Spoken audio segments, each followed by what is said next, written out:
जहाँ बेशुमार अंबिया इकराम माबूस किए गए।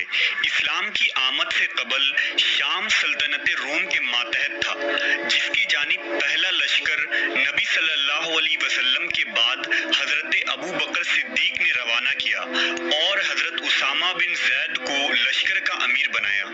आपके दौरे खिलाफत में सरजमीन शाम की तरफ बहुत सारे लश्कर भेजे गए और इस तरह इस्लामी घोड़े इस मुकद्दस सरजमीन में दाखिल होना शुरू हुए। उन लश्करों में हजरत खालिद बिन वलीद, यजीद बिन अबू सुफियान और बड़े बड़े असहाब रसूल शामिल हुए।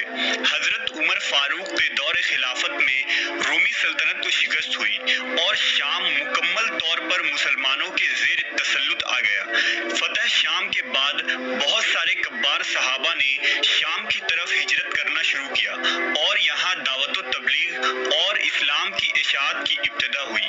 नबी सल्लल्लाहु अलैहि वसल्लम की अहादीस मुबारका में जहाँ सरजमीन शाम के मुतल्लिक फ़ज़ाइल और खुशखबरी मिलती है, वहीं शाम का हजरत अमीरुल मोमिनीन अली अलैहिस्सलाम के खिलाफ होकर मुलूकियत की हिमायत करना, शहादत हुसैन, मक्का पर हमला और मदीने को लूटने जैसे अमल में अहले शाम का यजीद मलून के लश्कर में शामिल होना तारीख का एक सया बाब है। जिन हक़ाइक़ की बुनियाद पर अहले शाम आले मोहम्मद पर जुल्म की अदालत में मुजरिम साबित होते हैं। हजरत उस्मान गनी की दौरे खिलाफत में बिलादे शाम में अमीर मुआविया की असर रसूख बढ़ती गई और अमीर मुआविया के जरिया शाम में अहले बैत के खिलाफ लोगों को उकसाया गया। मस्जिदों के मिंबर पर हजरत अली अलैहिस्सलाम के खिलाफ तकरीबन 40 साल खुतबे दिए गए। नतीजा ये हुआ कि अहले शाम ने आले मोहम्मद को दीन का दुश्मन और बागी मान लिया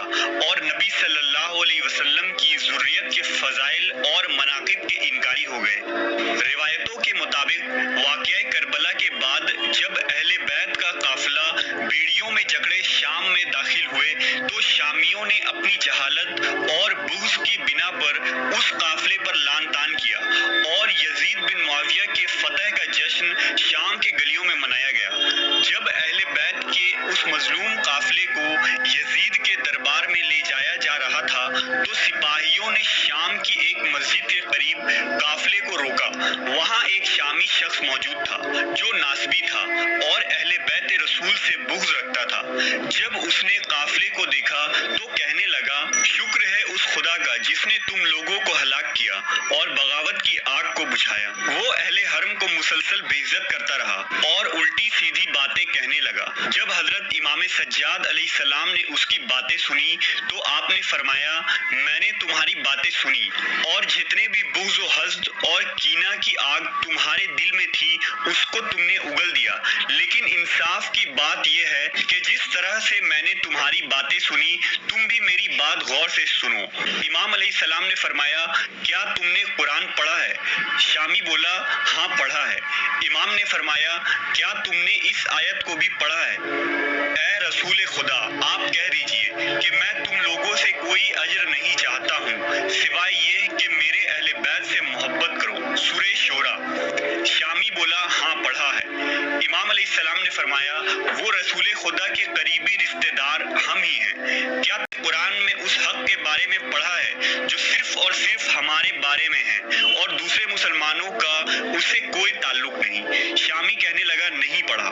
इमाम अलैहिस्सलाम ने फरमाया, क्या तुमने ये आयत नहीं पढ़ी, और क़राबतदारों को उनका हक दे दीजिए? शामी बोला, जी हाँ पढ़ा है। इमाम सज्जाद ने फरमाया, हम वही हैं जिनके बारे में अल्लाह ने अपने नबी को हुक्म दिया, हमारे हुकूक का खास ख्याल रखें, उन्हें मोहतरम जाने। शामी बोला, क्या आप वही लोग हैं? इमाम अलैहिस्सलाम ने फरमाया, हाँ। फिर इमाम ने पूछा, क्या तूने ये आयत नहीं पढ़ी? ये जान लो, जो कुछ तुम्हें माल गनीमत मिले तो उससे 5वां हिस्सा खुदा, रसूल और क़राबतदारों का हक है। शामी कहने लगा, हाँ पढ़ा है। इमाम अलैहिस्सलाम ने फरमाया, वो क़राबतदार हम ही हैं। फिर इमाम ने पूछा, क्या तूने सूरह अहज़ाब की वो आयत नहीं पढ़ी जो हमारे हक के बारे में है और दूसरे मुसलमानों से उसका कोई ताल्लुक नहीं? शामी बोला, नहीं।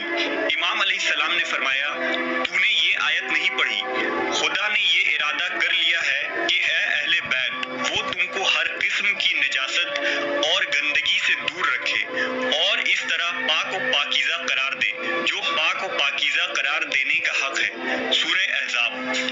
یہ سننا تھا کہ بوڑھے شامی نے آسمان کی طرف ہاتھ اٹھا کر 3 مرتبہ کہا، خدایا میں نے توبہ کی اور میں اہل بیت علیہم السلام کی دشمنی سے بھی توبہ کرتا ہوں۔ بار الہی میں ان لوگوں سے بیزار ہوں کہ جنہوں نے اہل بیت رسول کو قتل کیا۔ میں نے اس سے پہلے بھی بارہا قرآن پڑھا